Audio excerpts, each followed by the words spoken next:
Hi everyone, this is Miss Murphy, and I am here to demonstrate the visual journaling process and kind of talk about what your next layers should be like in terms of how you want to start moving forward in the process.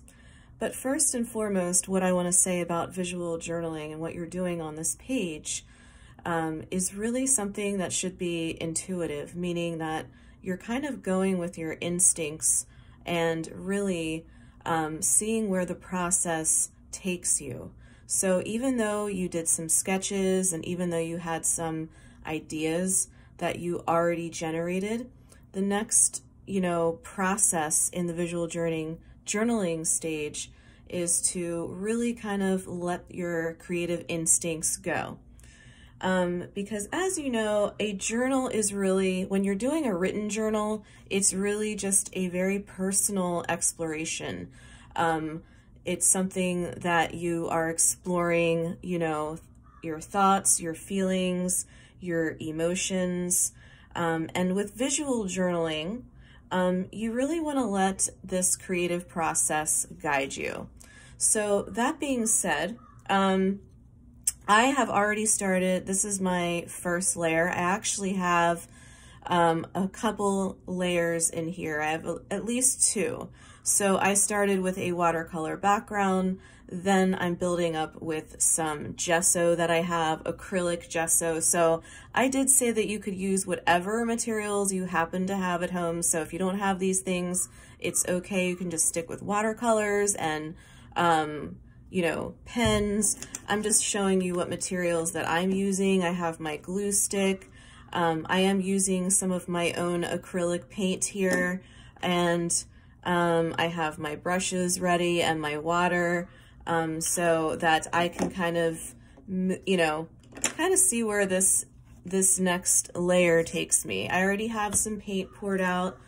These are my collage material items. So this is actually a smaller page where I created I kind of went with the flow here. I did some watercolor, I did some watercolor graphite, and I also wrote some meaningful words. And I also happened to find an old bookmark of an awesome bookstore that I used to go to. So I wanted to use this, and I'm going to now apply my personal collage item into my visual journal page, which your next step in your assignments was to think about what you could include, what's a personal item that you could collage in. And I also said that if you couldn't find anything, you could make something else on a separate paper, whether it be a drawing.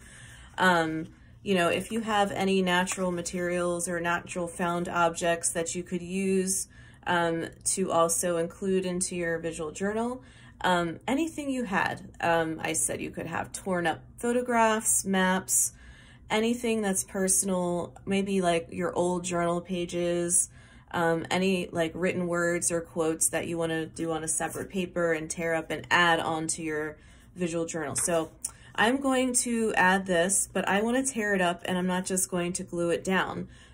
So I want to think about it, mindfully, kind of thoughtfully in the process of where I want to place this. But I also just want to be creative with it and not be so set on making everything look perfect. And I really like this typewriter image here, and I want to tear it a little bit. So the other thing I wanted to mention here is that tearing instead of cutting gives you a little more, gives you a little more variety. It also just looks more intuitive and natural, like when you're adding things into your visual journal. And I really think it kind of looks better than just cutting something out, but I'm still going to use this straight edge here, and I don't want really all the words, but I probably will go over that with some paint. So what I'm going to do now is glue it down into my visual journal page. So this is a personal item to me because this is a place that I used to go to when I lived in Baltimore. and it was a really cool bookstore, cafe, which no longer exists. So it reminded me of my past when I lived in Baltimore, which was amazing. And when I lived in Charles Village and those kinds of things, it kind of brought back a lot of memories for me. So I've added that in. And I'm actually doing another collage item here. So I also have this piece that I made on a separate paper. So I was just playing with my paint. I added a word, and I also would like to add this in. So I'm gonna actually tear this page up, and I would like to think about other ways to include. And what this actually says is, it says evolve and create, which is one of my personal kind of mantras that I have. So I want to tear it up though. I want it to have some rough edges here, and almost like it's another page coming through this page. Oops. So I'm going to include this in here. And you want to think about your placement too, because obviously you have some other things that you're going to draw in. So I am going to add this right here. Now you can use your glue stick or if you have a regular glue bottle, but in your packet of art materials, you were given a regular glue stick. So I'm going to add this in.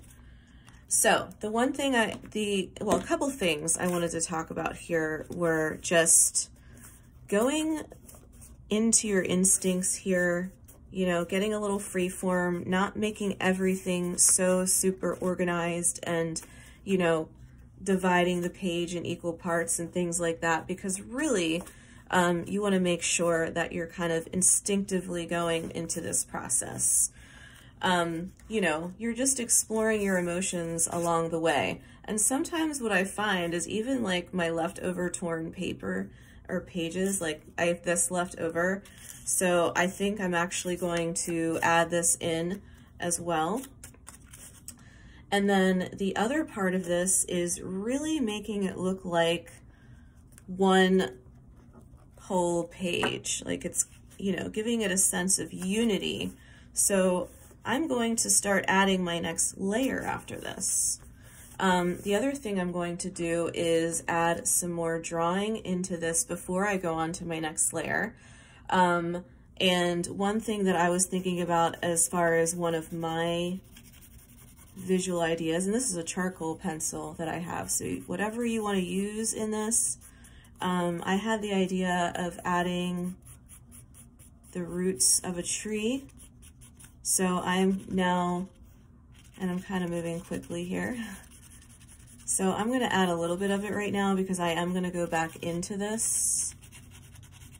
And this, somehow this actually, the bottom of this evolve here looks like roots.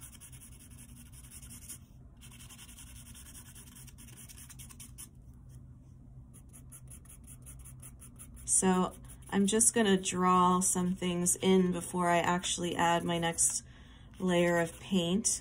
And so one thing I wanted to emphasize is that this is really an additive and subtractive process, meaning that you might draw some things in and then you might actually cover some things up, and that, you know, that's okay because you don't need everything to be seen. It's really just the idea that it's all there, all of your ideas, emotions, feelings. You've let the process kind of guide you along the way, and I wasn't even planning on where I was putting the roots that I came up with, but I saw how this was looking here, and now it actually looks like that's where the roots should be coming out. So I'm just going to add this in here. And you really just want to make this an exploration. It's kind of like a visual, you know, it's a visual journey as you're exploring and experimenting. And even when you make mistakes in a visual journal page, I often find that those things wind up turning into some really interesting aspects that I hadn't thought of when I was really planning my ideas. So just like this, when I placed this paper down, I didn't really plan that too much. I just kind of went with where I thought it should go. And so I have some roots going here. I actually want to add some more details to this ultimately. But I'm just going to kind of keep it here for now, just like that. And then now I want to build up some layers here. So I have some paint on the side, and I really like to blend things in. So I'm going to take my gesso, and I am going to take a moment to kind of make it look like my collage pieces are kind of blending. And I had a little too much water on my brush there, by the way. I say always use a paper towel. Just kind of blot it out if you have too much water. So I want this to look like it's kind of popping out under the surface. It's really up to you how you want it to look. And then it just kind of blends in with the page there. So I usually take a little bit of some of the edges. I like to leave some of the edges coming up though, but it's kind of interesting to see that if I take some of my gesso, or even if you have just white paint, or if you have watercolor, I just like to blend it in. And if you had acrylic paint, you could do the same thing. But whatever you have, just use whatever you have. So as you can see, I'm just kind of going over here. I'm adding a little texture, and texture is an element that I also like to add. So I just wanted to show you how to kind of continue on in your process, and I'm going to continue to add and create layers. So in your visual journal page, you should really have not just one layer, but at least 3 or more layers happening on your visual journal page. And when you add your collage, your personal collage memorabilia item that we discussed, you want to think about ways to really make it have a sense of unity with your page, and how you're going to combine your drawings and visual images throughout. And, you know, keep in mind that it is an instinctive process sometimes, and that you don't always have to have this perfect plan of where things go. You just have to let it kind of, you know, happen in the process and really kind of explore your creative instincts with this. And that is all I wanted to show you. So good luck with your next steps, and really think about how you're going to incorporate those collage items and building those layers, and remembering that it's additive and subtractive in the process. And just enjoy the process. And good luck with your next steps.